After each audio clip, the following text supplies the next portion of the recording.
The iPhone 15 Pro and Pro Max made their debut at Apple's annual fall event on Tuesday. From the moment I picked them up in a hands-on area inside the Steve Jobs Theater, I could tell there was some significant refinements compared with previous Pro models. The iPhone 15 Pro and Pro Max are made with titanium instead of the stainless steel found on last year's iPhone 14 Pro and 14 Pro Max, and as a result are noticeably lighter. In recent years, Apple used its Pro phones to push the envelope with tech advances while keeping the standard models with the previous year's tech, likely to reduce costs and incentivize upgrading to the pricier premium models. That's proved true with the standard iPhone 15 and 15 Plus, which get last year's 14 Pro perks. The iPhone 15 Pro and Pro Max carry on this tradition, and since rumors of an iPhone 15 Ultra were unfounded, these are Apple's most advanced phones yet. The iPhone 15 Pro and Pro Max have slightly rounded edges, which feels better in hand. Mind you, I had about 30 minutes to try them out in a very crowded demo room, but the lighter weight and less bulky feel left a positive impression.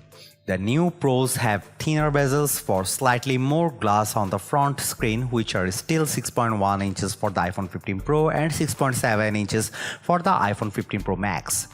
As for colors, the iPhone 15 Pro and Pro Max come in 4 metallic hues: traditional black and white titanium, as well as a blue titanium and a natural titanium with a gray tone. The iPhone 15 Pro starts at $1,000 while the iPhone 15 Pro Max starts at $1,199, while the Pro Max is pricier than last year's $1,099 starting price for the iPhone 14 Pro Max.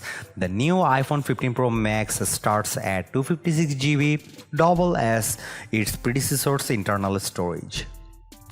Pre-orders for the iPhone 15 Pro and 15 Pro Max start on Friday, and the phones will go on sale in Apple stores and online next Friday, September 22.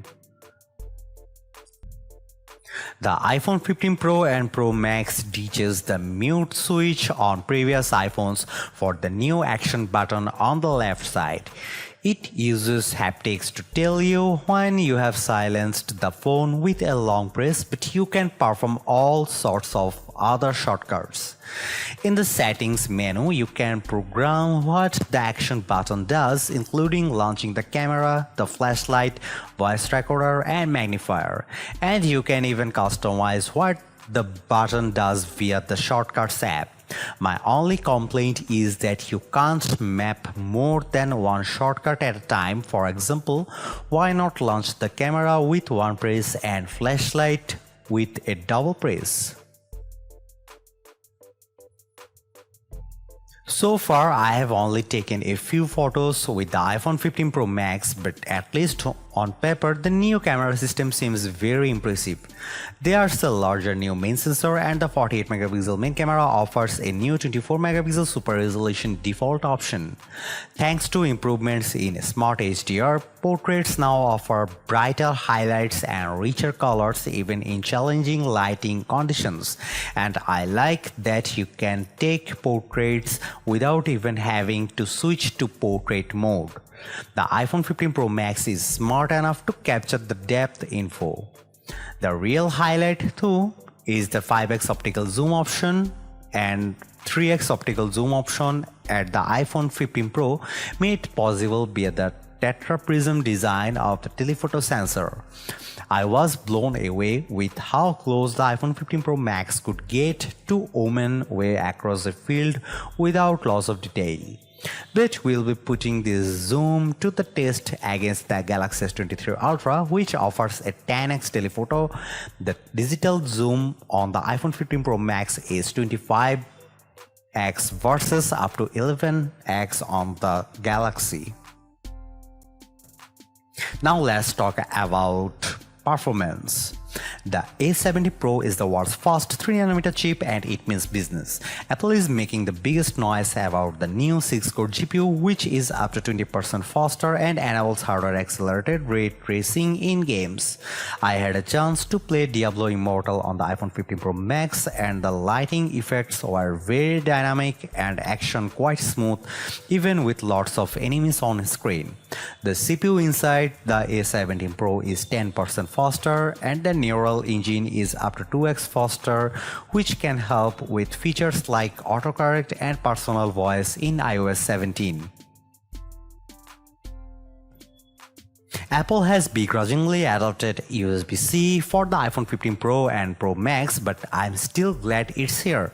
You can now use the same cable for charging your MacBook, iPad and iPhone, and there's a USB-C charging case coming for the AirPods Pro. The USB-C port on the iPhone 15 Pro Max supports USB 3 and gives you transfer speeds up to 20x faster than before. There's also a new ultra-wideband chip which lets you connect iPhones from longer distance and also lets you find nearby iPhone users that are friends or family when you are in a crowd. The iPhone 15 Pro Max upgrades to Wi-Fi 6E for faster speeds but not the state-of-the-art Wi-Fi 7 standard. A new satellite-based roadside assistance feature will give you peace of mind if you get stuck, which connects directly to AAA. There was a rumor that the iPhone 15 Pro Max was going to be called the iPhone 15 Ultra, but the new device feels pretty ultra to me so far. You get a surprisingly light and sturdy titanium design, a handy action button and powerful A17 bionic chip. My favorite upgrade though is the new 5x telephoto zoom lens. At the same time, $1,199 is a lot of money to spend on a new iPhone, and while the action button is clever, I'd like to see Apple add more options so you can use it for more than one action at any given time. The charging is not any faster either despite the arrival of USB-C. Overall, though, the iPhone 15 Pro Max could be the phone to beat. Stay tuned for our full iPhone 15 Pro Max review and in-depth testing. Thanks for watching. See you in the next one.